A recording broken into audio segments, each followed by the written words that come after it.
U.S. President Donald Trump, currently campaigning for re-election, has ignited a trade war with the European Union.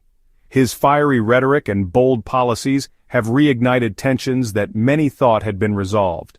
He has imposed a hefty 20% tariff on all imports from the EU. This move is seen as a direct challenge to the economic stability of the European bloc, which relies heavily on trade with the United States.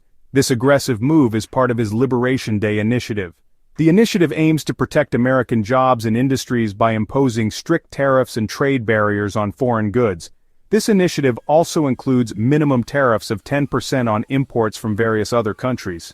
The broad scope of these tariffs has raised concerns among international trade partners and economists. The European Union, however, is not taking this lying down. European leaders have been quick to condemn the tariffs, calling them unfair and detrimental to global trade. The EU has signaled its intent to retaliate in response to these tariffs.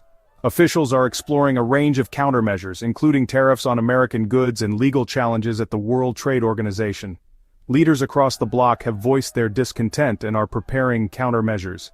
The unity among EU member states in this matter underscores the seriousness of the situation. The situation has sparked concerns of a full-blown trade war. Financial markets have reacted negatively, with stock prices falling and investor confidence waning. This conflict has the potential to disrupt the global economy. Supply chains could be severely affected, leading to shortages of goods and increased prices for consumers. The ramifications of this trade war are far-reaching. Industries that rely on international trade, such as manufacturing and agriculture, are particularly vulnerable. Businesses and consumers on both sides of the Atlantic are bracing for the impact.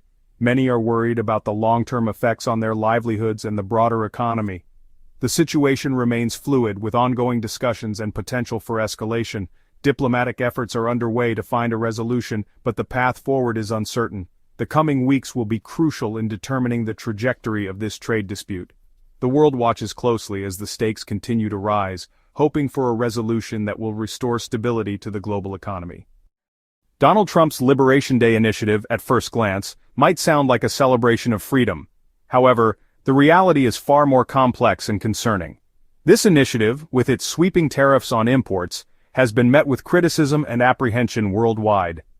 Critics argue that it's a misguided attempt at economic protectionism. They believe it will ultimately harm American businesses and consumers. The name Liberation Day itself seems ironic, given the restrictive nature of the policies it embodies. Instead of fostering economic freedom, it appears to be doing the opposite. The initiative has sparked fears of retaliation. Many trading partners are now considering their own tariffs. The European Union, in the face of these U.S. tariffs, is not standing idly by. Instead, it is taking a proactive stance to safeguard its economic interests and ensure that its member states are not unfairly targeted by protectionist measures. The EU has a powerful tool at its disposal, the Anti-Coercion Instrument, ACI. This instrument is a strategic response designed to counteract economic pressures and coercion from other global players. This instrument, enacted in 2023, allows the EU to respond to economic coercion with targeted measures. It was developed after extensive consultations and reflects the EU's commitment to maintaining a fair and open trading system. The ACI is designed to protect the EU's interests and ensure fair trade practices. It provides a framework for the EU to act decisively and proportionately when faced with economic threats. It's not a weapon of aggression but a shield against economic bullying. The ACI aims to create a level playing field, ensuring that no country can exploit its economic power to the detriment of the EU. The ACI empowers the EU to impose retaliatory measures such as import and export restrictions. These measures are carefully calibrated to minimize harm to EU businesses and consumers while sending a strong message to the offending country. It also allows the EU to limit market access to countries engaging in economic coercion. By doing so, the EU can protect its internal market and ensure that its economic policies are respected globally. The EU's use of the ACI is a clear message that it will not be bullied by protectionist policies. It stands ready to defend its economic sovereignty and the principles of free and fair trade. The EU's response to the U.S. tariffs is not limited to using the ACI. The bloc is exploring a range of retaliatory measures. These measures go beyond simply imposing tariffs on U.S. goods. The EU is considering stricter regulations on U.S. companies operating within its borders. It's also looking at increasing subsidies for European industries adversely affected by the tariffs. The EU is also leveraging its diplomatic clout. It is rallying international allies to condemn the US tariffs. It's exploring avenues for resolving the dispute through the World Trade Organization, WTO. The EU's multifaceted response demonstrates its commitment to defending its economic interests. It shows its willingness to use all tools at its disposal. Section 5. Von der Leyen and Cuerpo, leading the charge. European Commission President Ursula von der Leyen has been steadfast in her condemnation of the US tariffs. She has been vocal about the negative impact these tariffs have on the European economy, emphasizing that such measures are counterproductive and harmful to both sides. Von der Leyen has consistently highlighted the need for cooperation and dialogue over unilateral actions. She has reaffirmed the EU's commitment to free and fair trade. This commitment is not just a policy stance but a fundamental principle that guides the EU's interactions on the global stage. Von der Leyen believes that maintaining open markets and reducing trade barriers are essential for economic growth and stability. She has also stressed the importance of a rules-based international order. This means that all countries, regardless of their size or power, should adhere to agreed-upon rules and norms. Von der Leyen argues that this is the only way to ensure fairness and predictability in international relations. Von der Leyen has made it clear that the EU will not be a passive bystander in this trade dispute.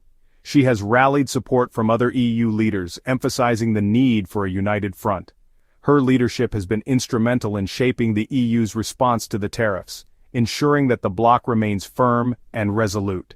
Spanish Minister for Economy, Trade and Business Carlos Cuerpo has echoed these sentiments. He has been a strong advocate for the EU's position, reinforcing the message that the EU will defend its interests vigorously. Cuerpo has been particularly vocal about the need for solidarity among EU member states.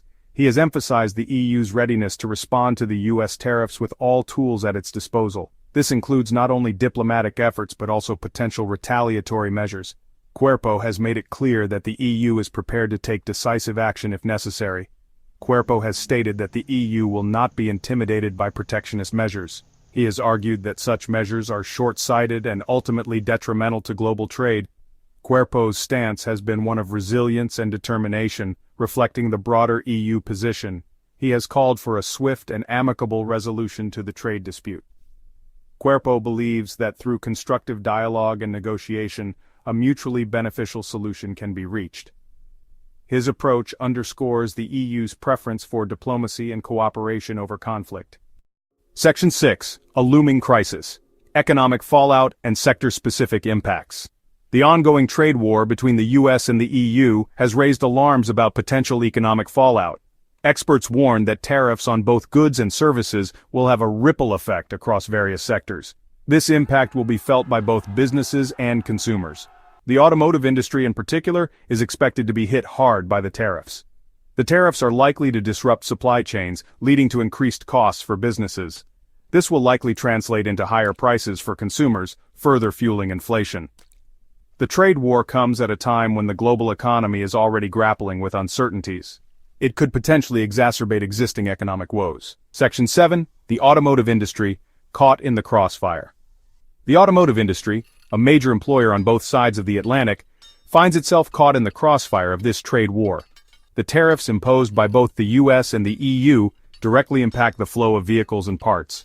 This disruption is already causing production delays and impacting jobs. The tariffs have created uncertainty for manufacturers, suppliers, and consumers alike. The potential for job losses in the automotive sector is a major concern. Governments and industry leaders are exploring ways to mitigate the impact of the tariffs.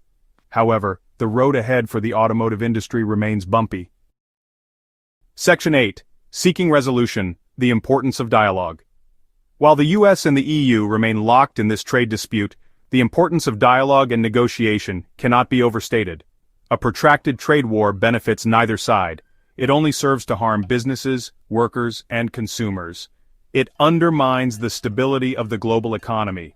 Both sides must engage in constructive dialogue to find common ground. They need to work towards a mutually beneficial resolution.